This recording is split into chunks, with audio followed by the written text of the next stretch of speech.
The advice and opinions expressed by the host of Autism Live and her guests are meant solely as suggestion and should not be in any way construed as child-specific advice. Any choices you make in determining your child's treatment are completely at your own discretion.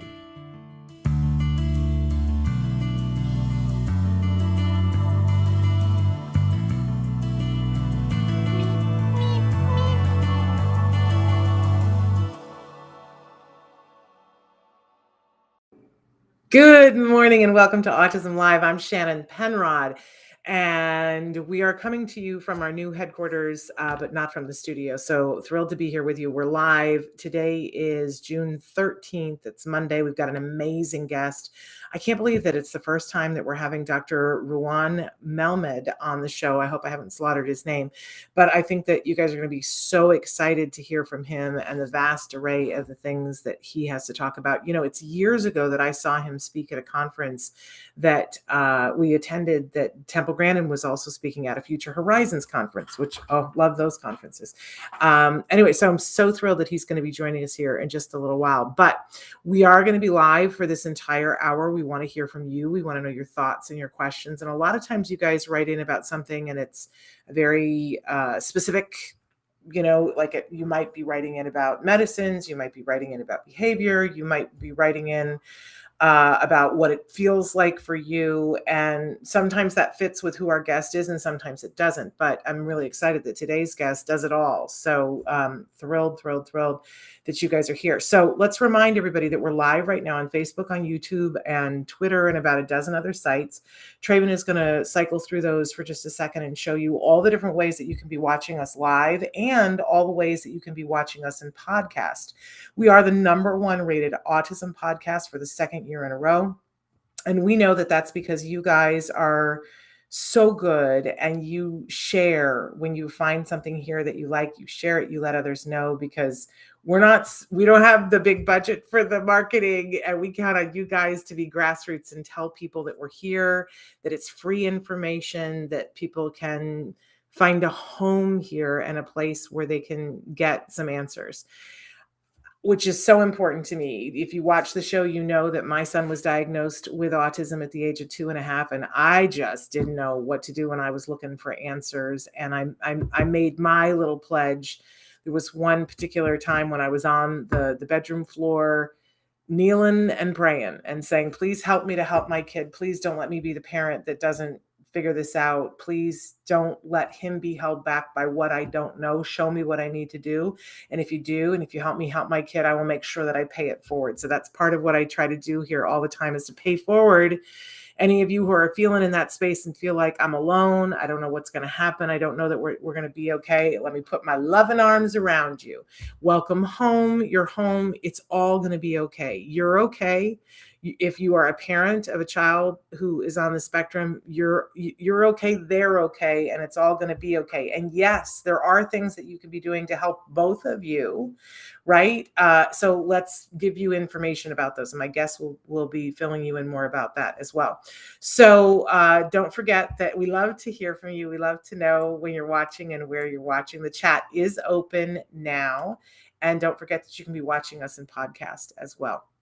I do want to remind all of you that one thing that we started last month, doing something that we'd never done before. Always the podcast on iTunes has been available as both video and audio. And many of you would download the video portion. And we have stopped doing that. It's only available in podcast audio only if you want to watch the video, because YouTube has expanded its platform so much. And you can have the YouTube app and you can be watching it. You can put it on your smart TVs now. So that is the home for our video podcast right now, unless we decide to do something different. If that is just really, it's always about perspective taking, right? If you have loved having the video portion on iTunes and you're just despondent about it, please write and tell us and explain to us, because we want to understand. We want to be where you want to be when you want to watch us or listen to us in whatever platform that you do. But YouTube is working hard for us, And we love our iTunes podcast for audio, but they make it very expensive for us for video. So let us know if it's real super important to you. Good morning to Renee and Elvira. Thank you so much for this topic. We have our first biomedical appointment next month and trying to prepare for it. We got you today. Amanda, so happy to see you and your blue hearts. It feels like coming home when I see your blue hearts. Always thrilled to have you here. Okay, so I also like to give the disclaimer at the start of the show that we have lots of experts that come on the show, and we've been doing this for more than 10 years. We love bringing you experts. I have top quality expert here for you today. But I always want to remind you that I'm not one of the experts. That's not my gig here.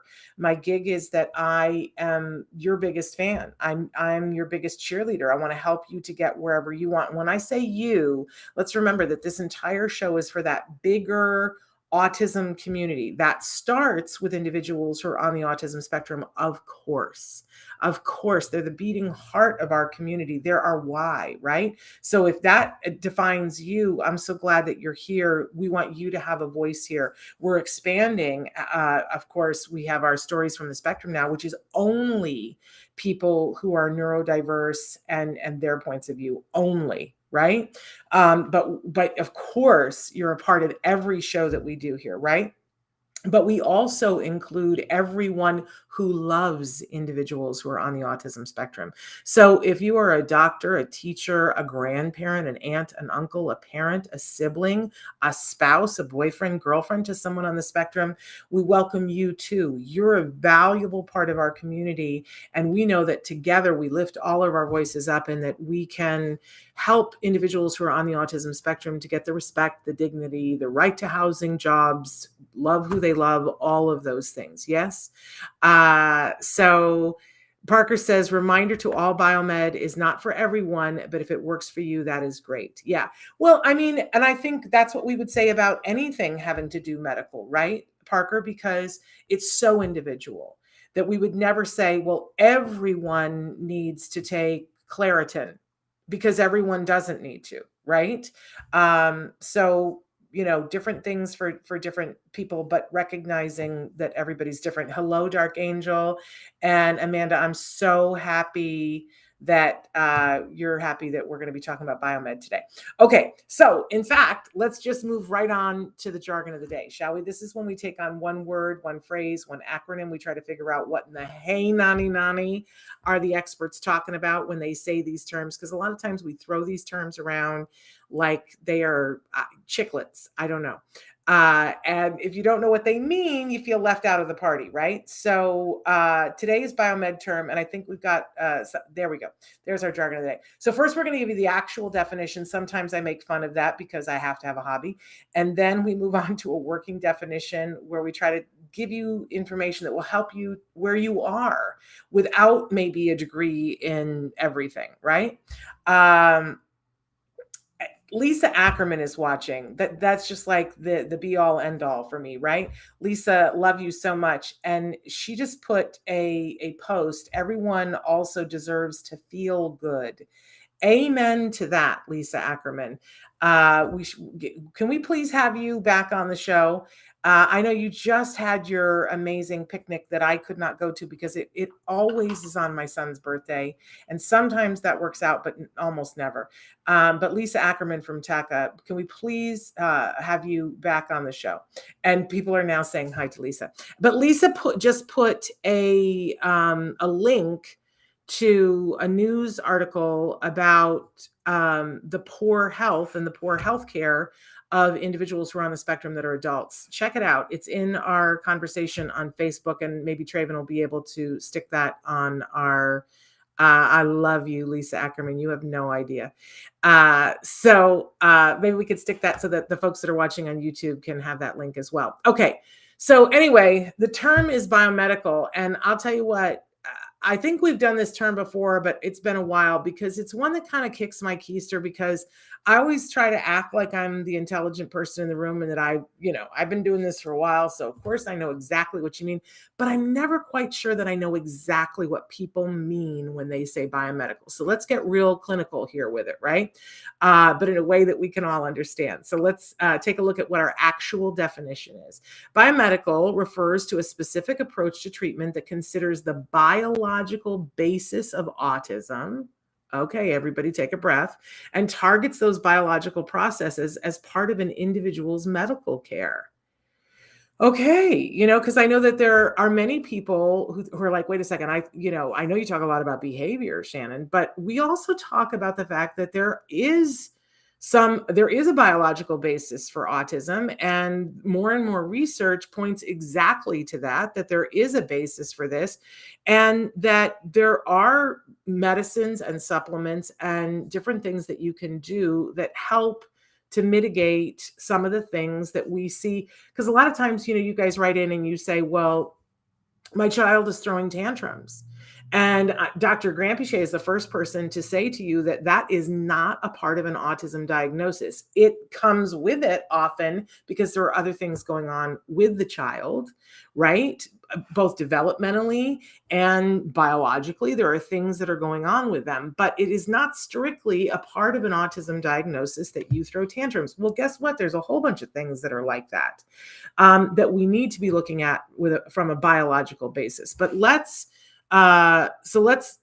hold on to this. This is our actual definition. But for those of us who are like me, that it's like, I don't like it so fuzzy, let's take it to a really practical thing. When we're talking about autism and we're talking about biomedical treatment, what kinds of things are we talking about? We're talking about diet, medicine, supplements, and medical treatments designed to treat an individual's medical needs that arise in conjunction with an autism spectrum disorder diagnosis. Okay. So for me, I hope that helps you guys, because I remember for the longest time, I was, Lisa's probably cringing as I say this, but I was kind of scared of the biomedical side of things. I was like, oh, I don't know how I feel about that. And then but I was big in the diet. I 100% believed that what you put into your body has an effect of how you feel. I totally understood that as somebody who has a wheat allergy. I was like, don't try to talk me out of that. Put some wheat into this body and things go off the rails, right? Oh, you don't want to be around me when I've had wheat because I am unhappy. I am hot and literally prickly, and I am mad at you for your very existence. And I, as an adult, throw tantrums. My husband knows now if we have something happen and we try really hard for me not to have a weed infraction, but if I have a weed infraction, he takes me home, gives me a Benadryl and says, go to bed. I'll see you in 12 hours because he knows better than to be within 15 feet of me, right? And I'm an adult. What if that happens to somebody who's 2? And what behavior might they have? Boy, I get it. When I see a 2-year-old who is having the meltdown and they're hot and they're, I go, ooh, I want to know, what did they just eat? And often that is not the thing, but sometimes it is. You know what I'm saying? So then when I realized, wait, I already got the diet part of it, that made me more interested in knowing more. And I drug my feet on a lot of different things biomedically because I was so paranoid and I was so worried and so concerned about what I was going to put into his system. And speaking of Lisa Ackerman, I remember being at one of her conferences and her saying, what's going to happen, Shannon? Someday you're going to break down and do what we've told you to do and give your child methyl B12 shots and everything's going to change and you're going to kick yourself for why you didn't do it sooner. She was right, because she's always right. In any case, so there's a whole world of things that we can consider and do, and it's not the same for everyone. Parker was absolutely right. It is not the same for everyone, because how could it be? So I think that's some of the trepidation too, that we think, well, how do I know what to give my child? How do I know what not to give my child? And there's lots of resources. One of the best ones is TACA, the Autism Community in Action. Go to tacanow.org and talk with Lisa's people, because man, they're amazing, and their parents, and you'll love them. Okay, people are putting lots and lots of links in there. And yes, so somebody's asking, can we please link to who you just mentioned, Lisa Ackerman? Yes, I'm sure that Traven is putting those links in, and he put in the Talk and Now link so that you guys should be able to have that. There we go. And there's the website. So super duper fun that you guys are asking that. It's wait till you go to that website, because that's a whole other world. You'll go down that rabbit hole, and it'll be a good rabbit hole for you to go down. Don't try to, it's like Disneyland. You can't possibly try to do the whole thing in the same day. You know what I'm saying? There's a lot of information. Their website, I can only say that many years ago, I aspired for us to have a website that was as replete with information as theirs was. I'm never going to touch what they have because it's so good. Amanda says, me too. I also was big on diet, but I ignored everything else. So many of my son's test results made it clear to me that he can still be helped on the medical side. I'm so happy to be on this journey now. I'm so glad for you too, Amanda, because there is fruit here. And Dark Angel says, in my opinion, parents should do an oat test with Great Plains Lab first before doing anything else. I don't know why it won't let me see the rest of your, when somebody else puts it in, it'll go up the crawl. Sorry about that, Dark Angel. But I think that that's a really good test. I'm going to say, though, it may not be the thing for everyone. But I think especially if you have kiddos that might have, there's the potential for yeast issues, oat tests might be a good thing. And Crooked Trail says, not addressing the individual biomedical profile is what is killing us young. I have nearly lost my life several times until I learned about my unique genetic makeup. I'm level 3 and 42 years old. I'm so glad you're here with us. I am so thrilled that you're here with us, and thank you for that input. I completely agree with you. I wish that we could get doctors to look at us as individuals. I'm just going to say this, and then we're going to move on. I was at a doctor's appointment the other day for my eyes, and they were dilating my eyes, and I said, you can't give me the thing that is the painkiller. They put one drop that makes your eyes wide, but they give you another one that is a painkiller because the medicine stings a little bit. And I can't do it because I have an allergy to lidocaine. It's super fun. I wish this on no one, the lidocaine allergy, because not only is it life-threatening, and lidocaine is everywhere, and people smear it on themselves, and I'm so allergic to it that my heart slows down if I have some of it smeared on me. So it's like serious business, right? I had to have paramedics who couldn't get a pulse on me. Okay. So, but I have to explain this to every single doctor in every single doctor's office that I go into. And every single doctor says, oh, I'm sure you don't. Sight unseen, I say to them, I have a lidocaine allergy. And they go, I'm sure you don't, with no other information. And this doctor the other day, he goes, I think you're being very paranoid about this, about not allowing us to put I said, what is the big deal? I'm going to be in pain for maybe 30 seconds. Is that making you uncomfortable? Why do you feel? He goes, well, it's just very rare. There's almost no one. And I said, almost no one? Your sentence just said that there are some people who have an allergy to lidocaine. It says on my chart that they had to have an ambulance come and that paramedics couldn't get a pulse. Were you there? Were you there? Do you know better? And he's like, I'm just saying. And he stuck to it. He was like, he goes, it's very unlikely. It sounds like you were having a reaction to something else. Doctors must love them, right? And some of them are great, but they have a real hard time listening. And I'm an adult and can say these things for myself. We have to make sure that for our young people and our people who have communication issues and maybe communicate in a different way, that they don't get left out of communicating with doctors. Yeah. Okay, moving on. Let's go to our question of the day so that we can get to our guest, because I'm excited for you guys to meet our guest today. So our question of the day, and you guys can be answering this on your own in the chat. What biomedical intervention has helped you or a loved one? And I hope that you will respond in the chat on whichever platform that you're watching, because this was a big eye-opener for me that I was once covering a TACA conference, and this was like the topic of discussion of one of the talks that they were doing.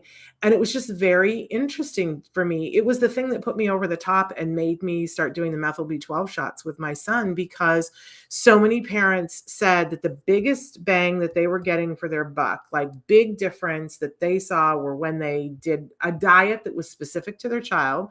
Not necessarily just the gluten-free, casein-free, but diet was huge, like big, when they found the right one that their child was different and felt better and was able to learn more and had less behavior issues. But then the other one that people said, hands down, big bang for their buck, was the methyl B12 shots.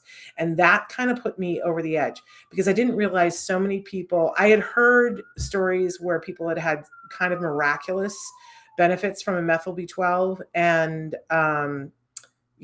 I, again, still dragging my feet, but then to hear so many parents talk about the kinds of things that it was doing for them, it put me over the top.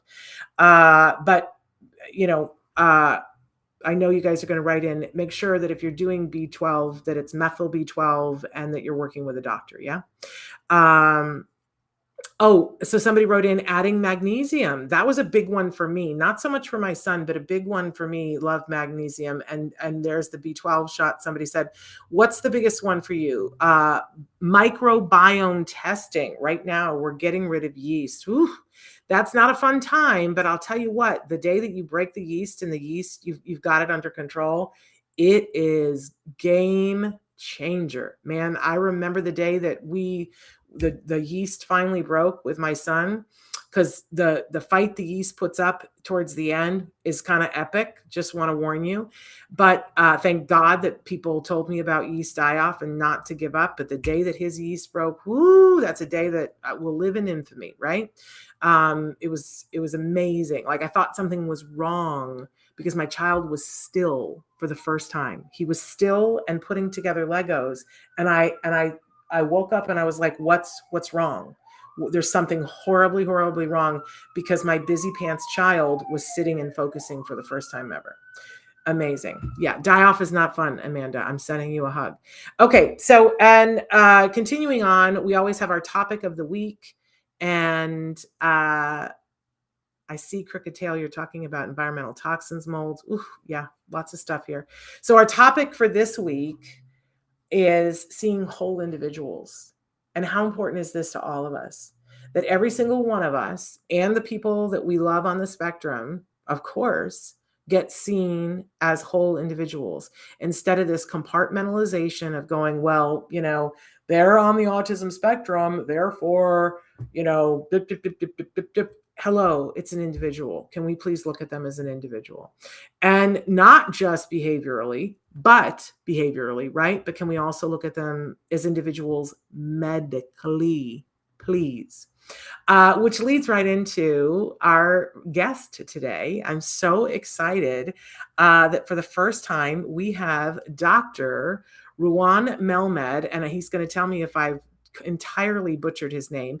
He is, get this, you can always tell when people send you their bios, and like I had already gotten his bio, and it's pages of the things that he's done, the articles that he's written, the books that he's written, the committees and the boards and everything that he is on. But here is what he sent me, because it's all the big things, right? He's a developmental pediatrician, a behavioral pediatrician. He is the director of the Melmed Center in Scottsdale, Arizona, and the co-founder and medical director of the Southwest Autism Research and Resource Center. That's pretty amazing. But he is also an author many times over, and that's one of the things that we're going to be talking about today. He's got a series of books called Marvin's Monster Diary. And then there's also Timmy and Harriet's Monster Diary that take on very specific topics. We're going to talk with him about that. Like ADHD attacks is one of them, screen time attacks, awfully anxious, but I squish it big time. Amazing, amazing books to read with, to, or have your child read. But also he has an amazing book that is out, that is the Autism Parent Handbook. I live in awe. Please welcome with me to the show, Dr. Ruan Melmed. Am I saying your name properly? You're saying it absolutely incorrectly. Okay, I'm going to have to say it. Okay, no, it's actually first of all, it's RAU, so it's rhymes with Sean. So think of Sean and then say Rawn. Okay, Ron. Okay. That's so helpful. I wish I'd asked beforehand so I didn't slaughter it before. Am I saying Melmed right? You say that beautifully. Okay, we don't want to mess that up. I just think it's so funny when people's names match what they do. And so here you have the last name Med and you've gone into medicine. It was always meant to be. Do you feel that? You know, from the age of 9, after reading Dibs in Search of Self, for those of you who ever know that classic about a child with autism, I knew that I was going to go into developmental pediatrics. Wow. That's amazing. I don't know this book, so you're going to have to tell me more about that before we're done. And you read it at 9. So I guess what is the name of the book again? It's called Dibs, DIBS, Dibs, Okay. in search of self, which is it's a classic. I'm not even sure if it's in print anymore, but it was certainly a classic in its day. All right, I'm going to have to find this. We're going to search old bookstores to find this. So, Dr. Melmed, there is so much to talk about with you, but I want to first talk about some books that you have out. You fairly recently, the book, the Autism Parent Handbook, came out. Can you talk to us a little bit about why? I mean, we all know why it's important, but why was it important to you to do this book? Well, I think that the Autism Parent Handbook is a book that relates to the nitty-gritty challenges that parents have every single day. And these are the problems that in my office, people, knock on the door and ask about. My child has meltdown at parties and I can't take him there. My child is an embarrassment to his siblings or to her siblings, and that puts them into a bad mood. My husband doesn't quite know how to deal with them, and that sets us up for challenges between the two. My parents-in-law interfere, and they've got all their ideas about how I should be raising my child. That's problematic. My own sister, who has got perfect children, and she's always been perfect. She's driving me nuts, and she's not being a help at all. I need to figure out how to harness my own strengths. I need to get back in touch with who I am as an individual. I want to remember that I'm a mother first who happens to have a child with autism. And I want to figure out who I am and what my journey is going to be about. So the parent handbook is exactly about that. When you go into the doctor's office, how am I supposed to prepare my child? My child hates going to the doctor. He misbehaves. Everything's a mess. The doctor treats him inappropriately. I don't know quite how to explain to them what the importance of their sensory challenges are, or anything else for that matter. And going to the emergency room, of course, is like all hell can break loose in that context. So these are the questions that parents have, and that when we were sitting around and thinking about a book that parents really wanted, this was one of them which came up, and it's happily been very well received, and it's got to do with things as well. How to prepare for the future. What am I supposed to think about when my child graduates? When am I supposed to start preparing for that? So it's a pretty broad book, I would say, but it goes from the very earliest time, in which is a particularly interesting time, an important time for me, all the way through to adulthood. Love it. Absolutely love it. But there's another series of books that you have written that I think are really also helpful and supportive. Talk to us a little bit about the Monster Diaries. And Traven's got some of the book covers to show here. Yeah. Those are them. It's funny. I just got last Friday. I got somebody sent me these books in Chinese. They've been translated into Chinese, so that's been fun.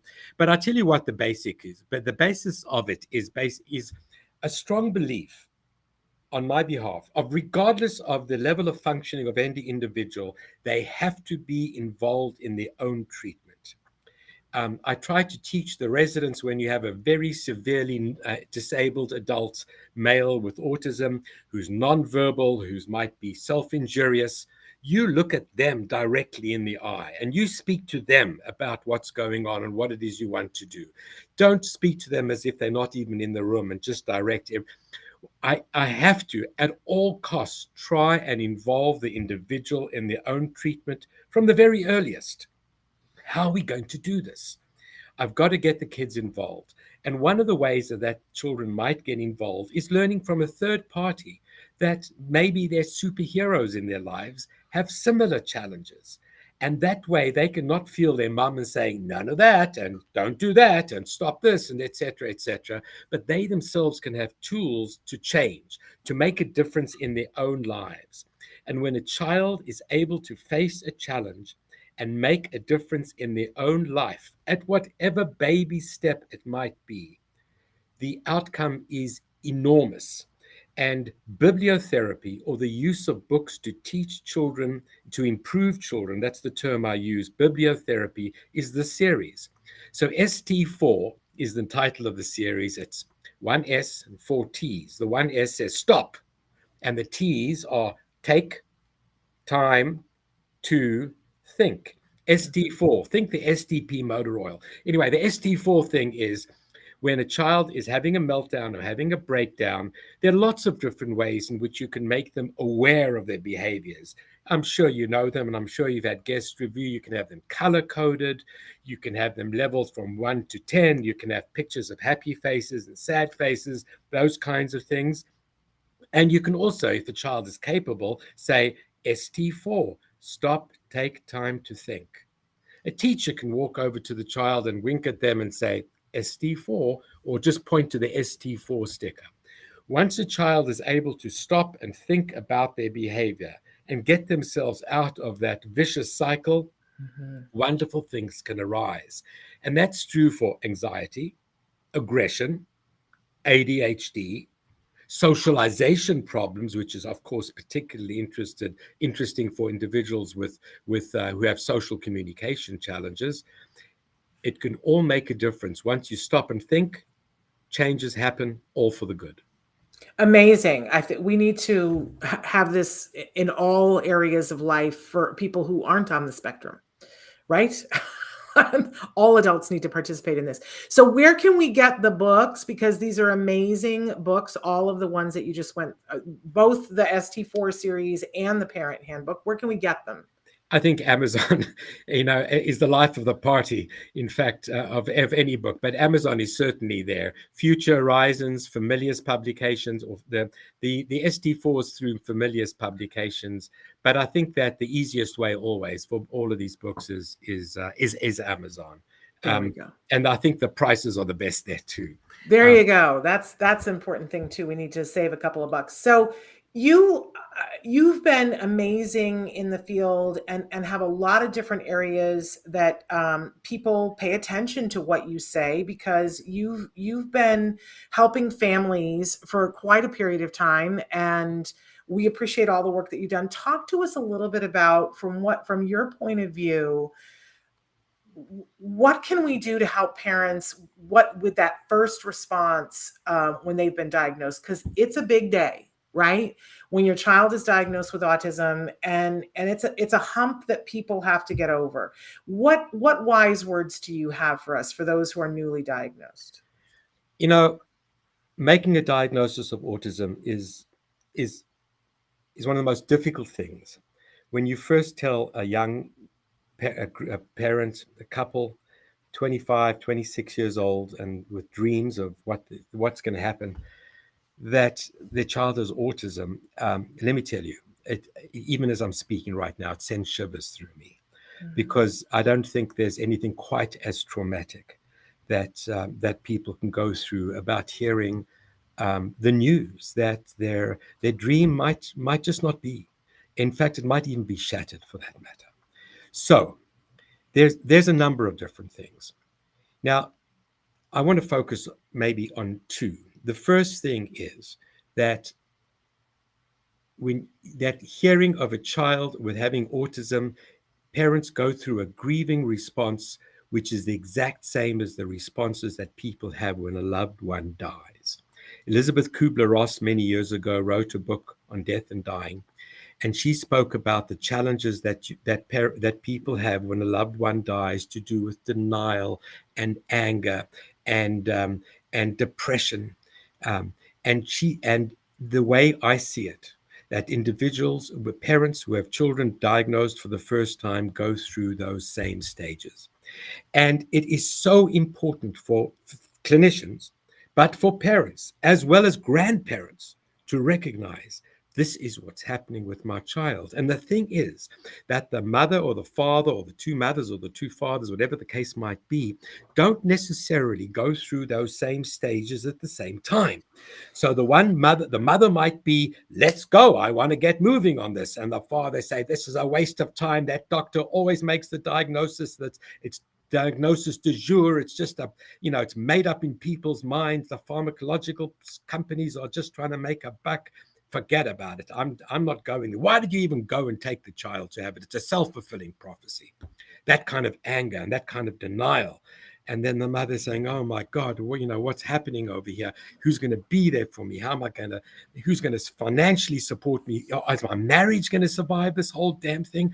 And who asked for it? And God, where were you? And why is this happening to me?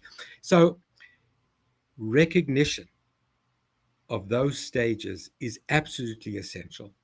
And when I see parents back in follow-up in the first few years, even months, years even, because it takes a long time to work through these grieving process, it's the primary thing that I want to look at. I'm more interested in looking at that than almost looking at the child, because a depressed mother or a depressed father has very negative outcome implications for a child. If a mother doesn't feel solid within herself, comfortable, supported, feel capable and competent, we must work to make sure that that happens. So the first step, and I know I've gone through this pretty quickly, is to be able to recognize the stages of grieving. And second step is knowledge. Knowledge is the most powerful coping tool that there is. And thanks to podcasts like yours and the websites that you mentioned and many other organizations, I think we recognize that more than possibly any other disorder, parents banding together, sharing their information, sharing their experiences, putting it out there and supporting each other and learning. That's an incredibly important coping tool, because once you feel I've got a handle on this, I can do something about this. I'm not going to be that sit down on my knees like you did when you told that very poignant story and be a puddle, a mess of tears. I'm going to reconstitute. I'm going to tell myself, you can do this. You are going to do this. And that's the final stage of grieving. When you recognize that despite the fact that there might be these challenges, I am capable of overcoming it. I can work on my child's behalf. I can self-advocate. I can educate myself. I'm going to make a difference in my child's life. And when I hear that kind of passion in a mother's voice when she comes back, I can take a sigh of relief, because I know, regardless of the different therapies, regardless of the supplements and the medications or ABA, whatever else, this child is going to be okay. And the family is going to be okay. And that's the goal. I love this. You're singing the song that I think a lot of us believe, and I just want to say that there's just a plethora of studies now that are showing exactly what Dr. Melmed is saying, that if a parent is centered and taking care of themselves and hopeful, that we do see better outcomes across the board. So it becomes important for all of us to help each other to be on this path. You can see why so many people love you, Dr. Melmed, and why they want to come to you, because I think this is the heart of all of it, and often overlooked. It is so refreshing to hear somebody from the medical field talking about treating the whole family. So in fact, let's talk about the fact that when someone is diagnosed with autism, it does have an impact on the whole family, including grandparents and siblings and so on and so forth. So you've talked very passionately about the parents, but then how do you include the whole family and look at the impact? Well, Two things. I always say two things because I'm not quite sure how many things to say. But anyway, two things. Okay. First thing, siblings. So important. If I can at all possible, I tell parents that when you come back to me for any kind of follow-up, please bring the brother and the sister if there happens to be one in the family. And as soon as that happens, I address the sibling right then and there. And I let them know. Do you know, Sally, that a lot of brothers and sisters have told me that they get very embarrassed when they have a brother and sister with autism? A lot of other kids have told me that, Sally. Do you know that, Sally, a lot of kids with sisters, older sisters of children with autism, they feel left out. And they feel that their parents don't always include them, and they wish they would. And they feel blamed sometimes because they're always told, you should know better because your little brother has got problems. And they're sick of hearing that. And sometimes they get very mad and very sad. I don't think that could happen to you. And the mother would say, oh, no, she's fantastic. She's fantastic. And then I look over at Sally, and Sally's saying, yeah, sometimes I do feel like that. Yeah. And I know, because I've done sibling support programs with these kids, that even at the age of 7 and 8, kids like Sally know that one day they might be the person who has to take care of their little brother and sister, and they are dead scared of that. Are they going to tell their parents that? I don't think so. Not very readily. But the reason I tell them all these kinds of things is just to let them know these are typical responses of typical children, and they're okay. It's all right to express yourself in that way. And the child loves it and laps it up because they recognize someone is basically giving them a voice. And yes, siblings, of course, are at risk for themselves. We know that autism is a genetic condition, that clearly the brothers and sisters of children with autism will have anxiety and social relationship problems, and anorexia and other kind of issues such as that. So yes, they might be at risk despite anything else. But simply having a brother or sister with a disability can be an extraordinary challenge. And recognizing that is essential. That's one. Two, we are very fortunate in Phoenix at our Southwest Autism Research Center to have a grandparent support group. And let me tell you, for those of you ever visiting Phoenix, to come to one of our grandparent support groups and see 100 parents wrapped in attention once a month, eating cookies and drinking coffee and listening to an expert talk to them about different aspects of autism, and them sharing their own war stories about what it's like to have a grandchild who didn't fulfill your dream, and a daughter who's crazy, and a son-in-law who's even worse. To have that opportunity, it is just delightful. If any community wants to start something of value, sibling support groups, 1,000%. But grandparent support groups, what a way to go. I just want to hug you. And our audience is feeling that way too. Somebody wrote in and said, thank you, sir. You give me hope. Isn't that the truth? But a lot of people have tuned in today because they're very interested in the biomedical ends of autism. And so I wondered if you could take just a second to talk about some of the behavior symptoms that could be caused by medical problems. Okay. Now, there goes my...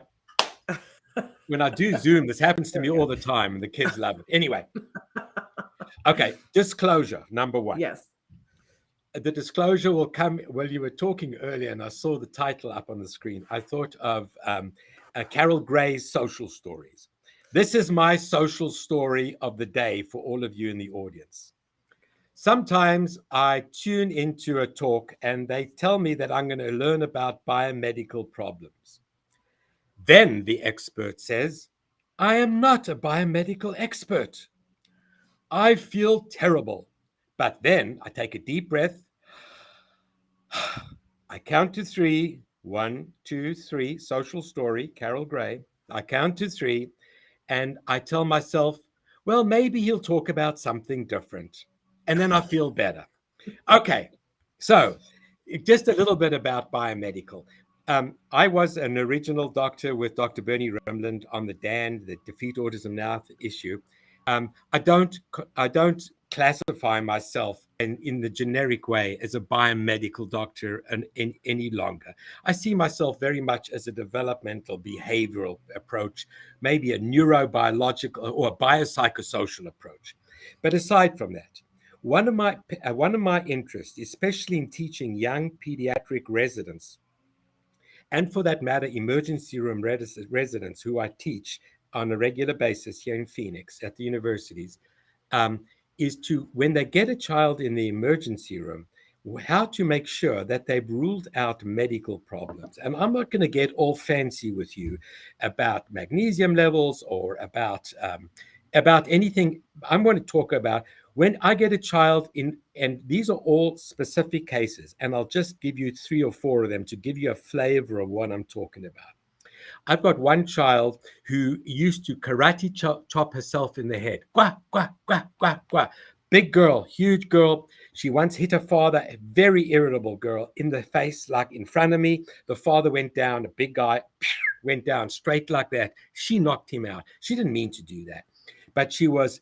And then we wondered, why did this young girl always, this is a girl from Arizona, why did she always do this stuff?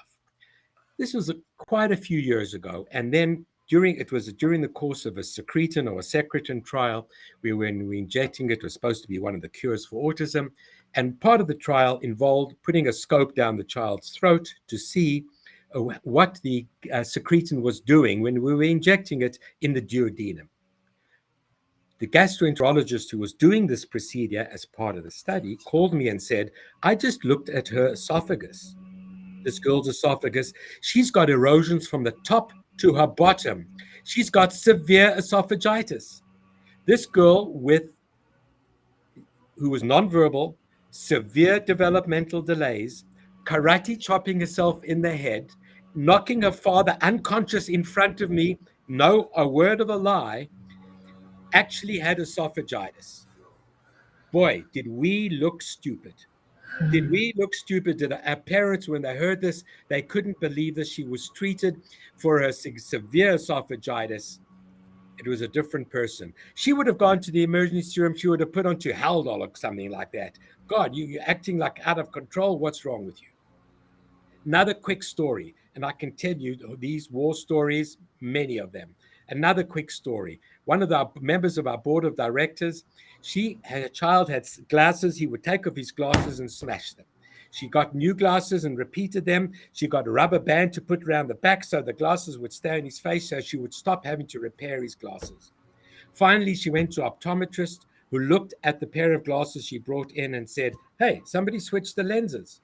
One side is like 20 over like 600 and the other side is normal. We had got it on the wrong side. This little boy didn't want to wear his glasses because he couldn't see when they were on. Now, whether it's otitis media, whether it's sex abuse, whether it is ADHD, whether it's sleep disruption, whether it's protozoal infection, fungal infections, they can all look like the typical problems that children have day to day. Their child might be scratching their bums. They might have a protozoal or fungal infection. They might be irritable. They might have severe sleep disruption at night, and which kid isn't going to be irritable when you do that? There can be lots of different examples of typical medical problems, and I will go through all the systems of the body to try and teach the residents. When a mother comes into your office and tells you their child is impossible, before you jump and say, they got autism, what are you going to do? That's what autism is. Before you jump to that, make sure their eyes are straight. Make sure that they are hearing. Make sure you've looked at the teeth to make sure there are no dental abscesses. Make sure you've looked in the ears. It's very hard to look in the ears of a kid who's screaming and shouting and hates being touched. Make sure you feel the stomach. Make sure you do a full physical examination. So when I think of the medical problems, the common because these are children first who happen to have autism.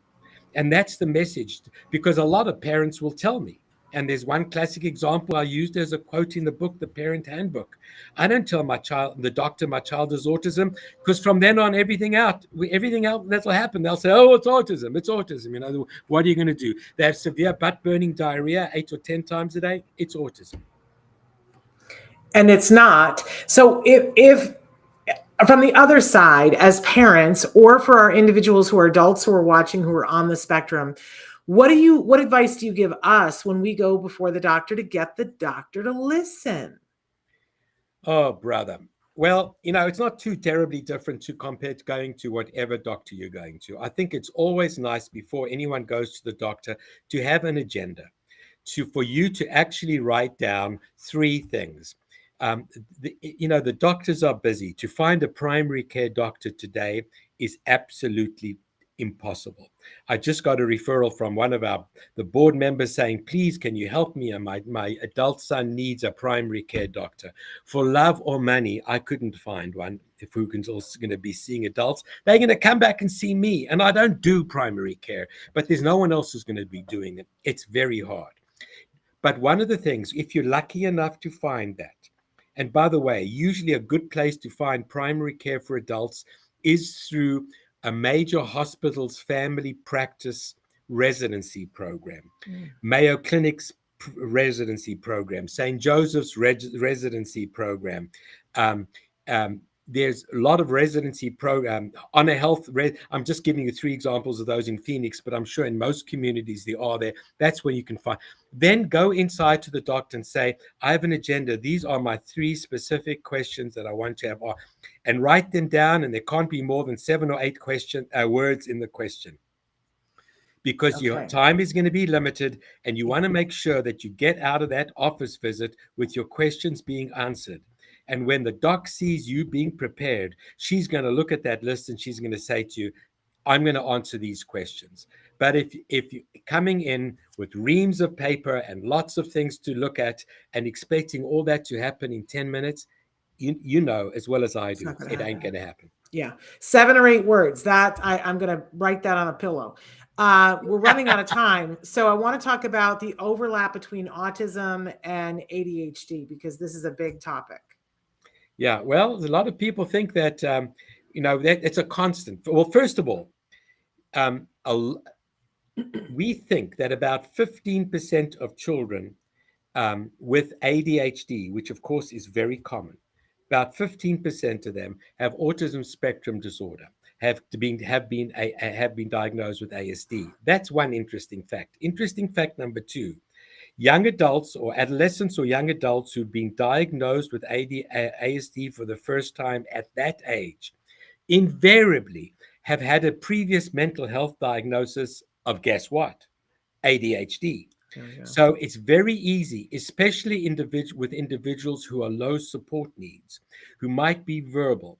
Very early on, it's difficult to look at those individuals and to identify the kids with autism, because we still have the preconceived notion that most kids with autism are going to be nonverbal, have severe behavioral problems, lots of stimming, and we know that many low support needs individuals don't look like that at all. That's why at SARC, Southwest Autism Research Center, and our website is autismcenter.org, autismcenter.org, we have developed a free screen, a standardized screen for elementary age children who've previously passed a screen between 18 and 24 months for autism. So people think, oh, they're free and clear, only to find out later on during a screen, which you can go onto our website, download it free. And we also have an app called Think Autism, which has the same downloadable test. You can physicians or anybody can write their own name, and you can use it. It's public domain because it was done by a grant. But we're very interested in doing screening for elementary school age children. I also want to do screening, and I know we're nearly out of time, for one important group, marriage counselors. When I'm getting more referrals of adults, by the way, even though I'm a developmental pediatrician, I only see adults these days because there's no one who sees adults, and all the rest of the people in my group are seeing kids. But so many of them are coming from marriage counselors who start to take a history of why marriages are falling apart, why the man who was seemingly such a kind, considerate person who was always on time, made a good living, suddenly after 4 years of marriage, the marriage is falling apart because of lack of conversation, lack of intimacy, and other issues. And the astute marriage counselor will say, you know what? This might actually be ASD. Why don't you go have an assessment? That's a particular area of interest. We covered a very broad range of topics here today. Oh my God. We did. So let me ask you this though. So, because we have adults 3 times a week that will say to us, where can I go to get evaluated? Oh. And, so obviously they could come to you in Arizona. But if they aren't in Arizona, what do you recommend? You know what? The truth be told is that at this point, I've actually closed my practice to new adults. But so don't rush to Arizona. Please. Don't rush to Arizona. Okay. Don't rush to Arizona. Okay. So there's no I think that this should be one of the big topics on websites, that people should say, collect information about who in our area is actually making the diagnosis. I think calling the Autism Society of America's local chapters, finding out from them, looking on the Autism Speaks website to finding out from them. They've got a great state-by-state section with different resources in different states to have that being done. A lot of adult psychologists and adult psychiatrists are not used to making the diagnosis. I just saw an adult neurologist doing the evaluation of individual. In 15 minutes, they looked at them and they said to him, you're not autistic. And come on, and did you do any testing whatsoever? Oh no, I just have that feeling, And we want, our motto for ABA and for this is, in God we trust. The rest of the world bring data. So, so we want to see data. If somebody wants to make the diagnosis, if you're going to see someone, make sure that they're using standardized instruments in order to make their diagnosis, because simply following your gut feeling is not good enough. Amazing. Okay, Dr. Melmed, we're almost out of time. I want to go back to some of the resources that you talked about. If people are in Southwest Arizona, and after watching this, everybody wants to spend an hour with you in a room. But tell us a little bit about your center and how they can connect with your center, not necessarily with you, because everybody can't. Okay, sure. So there's 2 centers that I'm involved with. Number one is the Melmed Center, melmedcenter.com, melmedcenter.com, and that's evaluation of adults and children with a whole variety of developmental problems. And so that's very much like almost a private child development center, child adult development center. That's the one thing. The website number 2 is autismcenter.org. That's Southwest Autism Research Center. That's where I do all my research. We have a lot of research projects which I'm involved with. We're doing fabulous research. Adults, we're using digital therapeutics, the use of games to improve adults with ADHD. That's at the Melmed Center. I don't want to confuse people. But at Southwest Autism Research Center, autismcenter.org, number 1 has the grandparents group that I mentioned. Number 2, they also have that app that I mentioned for the evaluation, the screening, mind you, not diagnosis, of school-age children who have previously passed other screens for autism. But so that should be done whole school-wide, not on individuals. We screen schools. We don't screen individuals. We have to do a broad net. So those would be the 2 websites I would look at. Or SARC, autismcenter.org, where the grandparents group is just wonderful. We have our sister organization, which is called firstplaceaz.org, firstplaceaz.org, which is so sorry. Which is my son calling me. No, give him my regards. Yes. But First Place if please, everybody, go to firstplaceaz.org and look at the video describing how that transitional programs, it's a residential program for 2 years where you get an AA degree in independent living, and then you go to the community. If you want to see state-of-the-art transitional programs for adults with who otherwise were thought to be not capable of independence, Look at First Place. It's First Place. amazing. It's a jewel. People come from all over the world just to look at it. Right now, just go onto their website, firstplaceaz.org, and look at the video, and your tongue will hang out. All right, we're going to have you come back and talk more about some of these things because we didn't have enough time, and you are delightful. I want to thank you so much for being here. I also want to acknowledge that Jessa, who wrote in and said, I'm a high functioning adult. And I want to acknowledge that there was quite a conversation while we were talking about mostly from the Crooked Trail about Arizona and how things are so dire and people like you are needed in Arizona and how people who are level 3 have been shamed. But we are entirely out of time. We will continue this conversation and we'll invite Dr. Melmed to come back with us. But please check out some of the resources. Watch the show back, listen to the show back, because there were so many resources, too many things to repeat right here. I appreciate you so much for being with us, Dr. Melmed. I want to remind everybody that we're back tomorrow. Little schedule change this week. We're going to have Ask Dr. Doreen with Dr. Doreen Granpichet on Wednesday this week. Tomorrow, we're welcoming 2 amazing guests. We have an expert who's going to be talking with us about the #1 cause of death for our individuals who are on the spectrum, swimming danger, and that, what we can be doing to mitigate that. And we also have someone who's going to be talking with us about the 1 in 44 summit that's happening in August. So it'll be a great show tomorrow. And don't forget that we will be here for live with Ask Dr. Doreen on Wednesday. Thank you so much. I'll see you tomorrow. Until then, give your kiddos a hug from me and one for you too. Thank you so much, Dr. Melmed. Thank you.